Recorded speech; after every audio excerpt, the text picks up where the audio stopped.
Welcome back to From the Shed End. I hope you're all doing well on this Friday morning. Now, before we get into today's video, please make sure you go and subscribe to the channel and you hit that Linktree link right down there in the description. That will take you to our podcast episodes. Episode 127 has just dropped, so make sure you go there, listen to that as well, and also make sure you follow the social accounts as well. Now, before I talk about the game at the weekend against Wolves, let's quickly go back to last night's game against Servette in the Champions League. I wish it was a Champions League. In the UEFA Conference League against Servette at Stamford Bridge last night. Now, the result for me, it's difficult. The result is very flattening. The 2-0 looks like really good on paper, but if we're being honest, it was a poor game. It was a game that didn't really give us much opportunity to understand. As much as we've got squad depth in the team, it didn't really give us an opportunity to see how much of that squad depth we can use and utilise. Obviously, the lineup was mixed as we thought it would be, with Dizazi playing as a right back, Tosin and Badiashile as our centre backs, and Renato Vega as our left back. Moises Caicedo, Kiernan Dewsbury Hall in the midfield double pivot. Pedro Neto, Christopher Nkunku, and Mykhailo Mudryk all started attacking midfielders, with Marc Gu playing as the number 9. Now, and obviously Philippe Georgian, we have to give him the kudos because he was brilliant in goal. I thought he was really, really good. Maybe a question that he starts on Sunday as well, if we're being honest. But it just didn't give us enough opportunity, I felt, going forward in terms of, obviously, Neto, we know, has missed a lot of football. I don't think he's played a full 90 minutes since February last season. Marc Gu, obviously, coming into the team relatively new, only 18. Mykhailo Mudryk, a player for me that's so for him and Nicholas Jackson. I think I spoke about Nicholas Jackson only in one of the videos last week.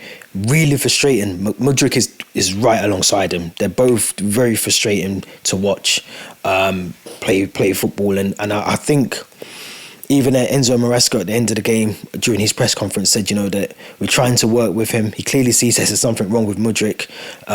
So it kind of tells you that he's on borrowed time, basically. Now, I thought Servette played really well, I'll be honest. I thought they played really well. They had some, just looking at the stats here, they had more chances than we did in terms of shots. The corners, they were making the goalkeeper work. So again, there's 6 shots on target. We had 7. They hit the woodwork. They had 7 shots off target. So they were playing some really good football. And I think when we go back and play the second leg in Geneva, I think that's going to be a really difficult game. So I was always adamant we needed to get, whether the performance was amazing, which it wasn't, I still thought we needed to get a result, and we need to get a clear goal, 2-3 goal going into that second leg, because I just think, you don't want to go into that leg and it's 1-0. And then they go and score 3 goals when we go to Geneva, or it's 1-1. Then they score 2 goals and it's 3-1 in the end. So I felt we needed to take a nice little cushion back to to the second leg. I was just a bit sort of underwhelmed by the players that we had out there, because it's still, look at Caicedo as captain, Dewsbury Hall, a player that's played under Maresca before, should know how he wants him to play and all the rest of it. And Nkunku, as I said, Mudryk didn't really have the best game. I thought Vega, again, another standout performance. He obviously came on against Man City at the weekend, last Sunday. But he put in a really good performance yesterday. I was really impressed with him. I thought the 2 centre-backs were really good in terms of Tosin and Badiashile, but I just think I don't really trust Badiashile. We've seen the really best. When he first signed, we saw really good signs of him and really good promising aspects of his game. He had a sort of dip in form, and I think he's still kind of very nervous on the ball, very quick and erratic sometimes to try and get rid of the ball. So I don't know who I'll play as my centre-backs, but we're going to try and preview that in a minute for the Wolves game. But just in terms of the performance, I felt he was a bit sort of lethargic. It didn't really give us much to go on. No hope, no progression from the City game or the pre-season games. It just felt like there was no real cohesion in that team still. I suppose to add to that, it is really still early days in terms of the performances, in terms of what Maresca's trying to get them to do. And if you listen to his press conferences, he's not afraid to tell you that there's certain players that he's just either not really keen on, as you know about Raheem Sterling. But again, he said the same about Noni Madueke after the game. He's very certain that players are going to be leaving by the end of the window. And he said, I like Noni Madueke, but I can't guarantee you he's going to be here, after the window shuts. So I like that about Maresco. He's not afraid to kind of just come out and say, you know what, I'm not really keen on this person, or I am keen on this person, I want to keep them, or he needs to do better, which is what he said about Mudryk. So I'm really happy that he's got that sort of confidence in him to just come out and say it. There's no sort of wishy-washy answers in the press conferences. It's just straight to the point. And I think we kind of need that. We kind of need that in Chelsea at the moment, trying to install a bit of stability and also a bit of confidence in some of the players as well. So interesting second leg next week. I don't think there's really much to talk about the game as such. Obviously, Mark Guay should be scoring that goal. I think we've got to talk about that very quickly. But really, really open goal for him to score. And I had flashbacks of Fernando Torres. If you remember, if you're a new Chelsea fan, or you remember, Torres had a really good opportunity, open goal, and he missed. And Mark Guay yesterday was very similar. Had 2 attempts and didn't score any of them, but he's young. And I think maybe maybe it was just an opportunity for him that was a bit too much. I don't know. I'm trying to make excuses for him, but I really can't. He should be scoring that goal. The 2 goals that we did score, obviously the first one being a penalty, almost after half time, 5 minutes after half time. Really good bit of play from Christopher Nkunku. Was able to get a touch on the ball away from the goalkeeper. Goalkeeper obviously made the contact with Nkunku, and what a brilliant penalty. Frick never really stood a chance in able to save it. It was a really good penalty from Nkunku. We got to see the celebration again at Stamford Bridge with the balloon, which I'm sure Chelsea fans will be very, very happy about as well, that were there last night. And the second goal I thought was even better, obviously, than the penalty, because if you see the build-up play with Enzo Fernandez, the pass that he makes through to Noni Madueke, I think it was on his left foot as well, which made it even more better for Madueke. Rather than cutting in and trying to just use his right foot, banged it straight through the goalkeeper. Didn't give him an opportunity due to the power of the shot. Straight in the back of the net. And I thought Noni Madueke had a really good, came on and had a really good performance, really good impact to the game. I said after the second, during half time, that we needed to bring on certain subs, Cole Palmer, Madueke and Enzo. I think he even said Gusto at one point. And again, Lavio for me would have come on, which they all did eventually. But I think with Noni Madueke, we're slowly seeing what he can do. And it'd be a shame to lose him. It really would be a shame to lose him to another club, because I think he's got a lot of potential. That's why I'm clearly sure why we signed him in the first place. So I think with Madueke, we're seeing what he can do. And I remember saying to Theo a couple of months ago, I think maybe when we just signed him, or not long after we signed him, was that, he's got everything about him. He just hasn't got that finished article, the finished part of his game. But he's slowly showing us that he's got that now. And I think with Madueke, there is a player in him there. So I think he should retain his place for the Wolves game, which we're going to talk about right now, because obviously we have Wolves this Sunday, 2 p.m. kickoff, Molyneux. A difficult game. If I remember correctly, I'm just going to have a quick check. Actually, I don't think we've got a really good record at Molyneux. I don't think we got a good record at Molyneux. We haven't. So we haven't won at Molyneux since 2012, which is not a good sign. Wolves beat us last season 2-1. They then beat us the season before that as well. We then drew 2021. They beat us 2020. Oh no, I take it back, my bad. We smashed them 5-2. We did. We smashed them 5-2. I do remember that game now. That was the game that kind of didn't... That was the end of the season. That was the end of the season game. Start of the season game. Sorry, September. Yeah. Mason Mount, Tame hat-trick. I do remember that game. But even so, I suppose what I'm trying to say is we don't have the best record at Molyneux. And I think we have to hit the ground running. We can't go into, we're building up to that international period break where, the games is thick and flowing at the start of the season. Then we have that silly international break. I think it's around the 7th of September. So there's only maybe 2 or 3 games now before that international break. We have to beat Wolves. I watched Wolves last week against Arsenal. They were poor. they were really poor against Arsenal. And I thought we were really good against Man City. So I think we have to have that same mindset, energy, and attitude that we had against Manchester City and play that against Wolves at Molyneux, because, you know, obviously there's a lot of players that Maresca's trying to please at the moment. But I think we have to try and find a solid, consistent 11, and we obviously a spine, and then you build around it. And you can interchange certain players, but I think the likes of, you know, the goalkeeper has to be a regular goalkeeper. We should have a regular number 9 in that team. We should have a midfielder that is regular in the team, whether that's Enzo or Caicedo, and Lavia plays alongside them. But I think we have to have a consistent spine in the team. So I'm hoping we get to see that. You know, we saw a lot of changes on the game against Servette last night, but I think we have to try and at least put out a very similar squad that went out against Manchester City, because for me, that team played really, really well. And I think Enzo Maresca might do that. He might do that. Now,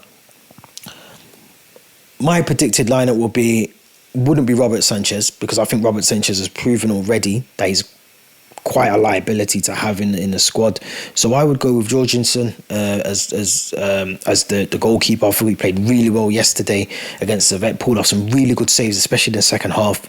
So I think he deserves an opportunity to be our number 1 goalkeeper. I think Petrovic potentially will now be out the window. He might get a loan before the end of the window shuts, and I think we'll keep Bettinelli as the 3rd goalkeeper. So I think we need to decide out of Sanchez who is going to be the number 1 goalkeeper, and I'm not really 100% keen on Sanchez, who I don't think can play out really from the back. Doesn't look comfortable playing out with his feet. It just doesn't, you know, the second goal kind of wasn't his fault, but he could have done better for the second goal, and he could have done better for the Haaland goal as well last week. So I wouldn't put him in for this game at all. My back line would be Malo Gusto. I would stick with the back line that we played against City, actually. So Fofana, Levi Colwell and Mark Cucurella. I know that's really harsh on Renato Vega, who I think played really well when he came on Sunday, played really well last night as well. And I think it's good that we've got competition in that area. You know, I think we haven't had that really for some time. I think back to when we had Alonso, Chilwell, maybe Alonso there at the time, and we didn't really. Both were injured, and the Chil was always injured anyway, so it was never really there was really no competition. Whereas now, you know, Cucurella and Renato Vega both playing as that left back, trying to compete for that, for me, is what we need, and it's a nice headache, I think, for the manager potentially to have as well in the squad. The midfield 2 that I've gone for, I think Enzo, for me, shouldn't be playing in this game. My worry is that obviously clearly if you think back to last week with Enzo being captain, and I think he came on yesterday for Caicedo. I think when Caicedo came off for Lavia, the armband was given to Enzo automatically. So it's obviously clear that Enzo Fernandez is one of those captains at the club that we've got now. Obviously Reece James and Chilwell clearly not in the manager's plans, and Reece James still suspended. So I think Maresca will play Enzo Fernandez. I personally wouldn't play Enzo Fernandez. I would stick with Moises Caicedo, who I thought was a really better captain in terms of, you know, controlling the players, calming the players, understanding what the players need, and all the rest of it. I thought he was a better captain than what we got to see against Enzo Fernandez against Man City. And I don't think we can leave Romeo Lavia out of this team, because he was the only one, as I said in the match review a couple of days ago, that was actually on the half turn trying to get that ball forward to the attackers. So, and I think he's a much better player, as strange as it sounds, at the moment than what Enzo Fernandez is offering us in that midfield. So I think Lavia or Caicedo have to both be in that team for me. I think Enzo, good option off the bench. And obviously, do you bench £100 million player? That's the question. Let me know what you think in the comments, whether I'm just crazy or deluded. But I think, can we bench the £100 million player in Enzo Fernandez for Lavia? I think personally at the moment, if it wins us the game and we get 3 points, I think obviously it's the right call. I think Enzo Fernandez coming off the bench is a really good option. We got to see that last night with Noni Madueke in the link-up play that he done, the through pass for Madueke was brilliant. So I think that's a good option to have with the bench. And I think, as I said, there's going to be rotation. Servette comes up next Thursday, thick and fast after the game against Wolves. So we have to already start preparing for that game as well. And I think that would be a game I'd play Enzo Fernandez in next Thursday. But the three attacking midfielders that I'd go for, I would go for Cole Palmer as the 10. I would go Noni Madueke as on the right side of that. And I think I would then go for Christopher Nkunku. And then I would start João Felix as the number 9. I think I don't want to see Mudryk after last night. I don't want to see Mudryk again after last night. I think he's on borrowed time, Mudryk. I really do. And I think Maresca, as I said, seems like a manager that isn't scared, isn't afraid to open his mouth and say, if it ain't working, you ain't in the team. So I think we'll see Christopher Nkunku. I think João Felix will start the game.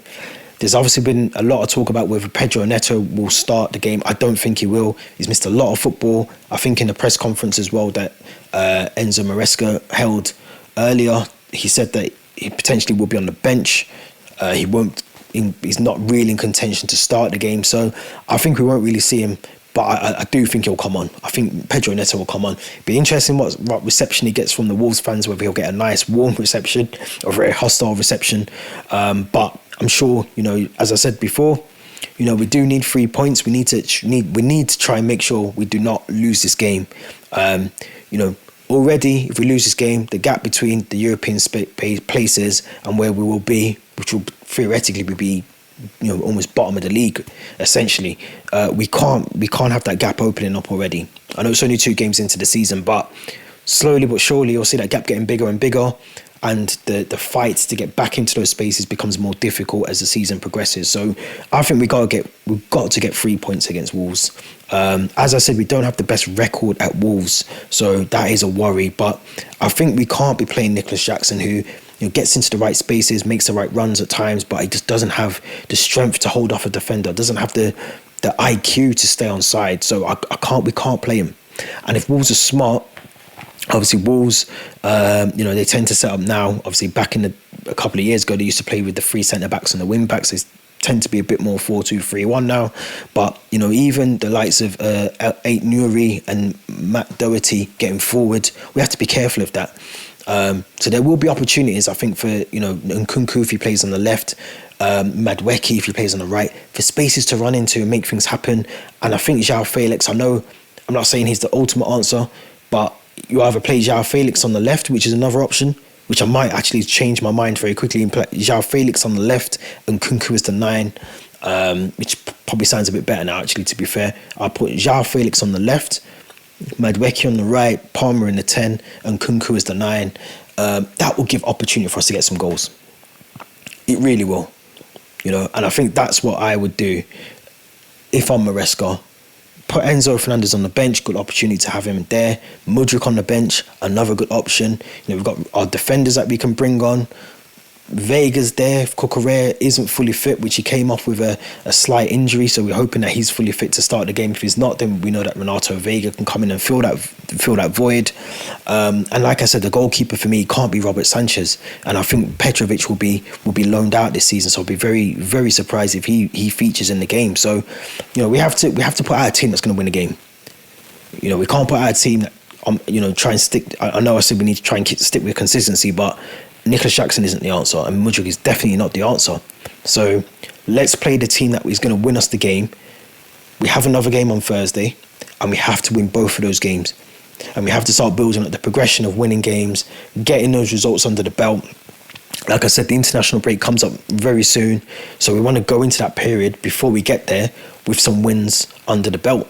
And I think Nkunku will give us those opportunities. We got to see it yesterday, with the penalty that he got. He's able to get into those spaces. And I think with João Felix coming in, the trickery, the creativity that he's got on one side, Madueke on the other side, Palmer in the middle, it's screaming out goals for Chelsea. So I'll be surprised if we don't get any tomorrow. So prediction-wise, I'm going to go for Chelsea 3, Wolves 1. And I think we'll dominate the game. And I think this might be this might be where our season officially starts this weekend coming. So let me know what you think in the comments. Don't forget to subscribe. Make sure you hit the Linktree link in the description. That will take you to the podcast as well. And also, we will be back very soon with the next episode of the podcast. So if you're listening to 127, the next episode will be out very soon. Enjoy the weekend when you get to it, and I'll be back very soon. Thanks for watching.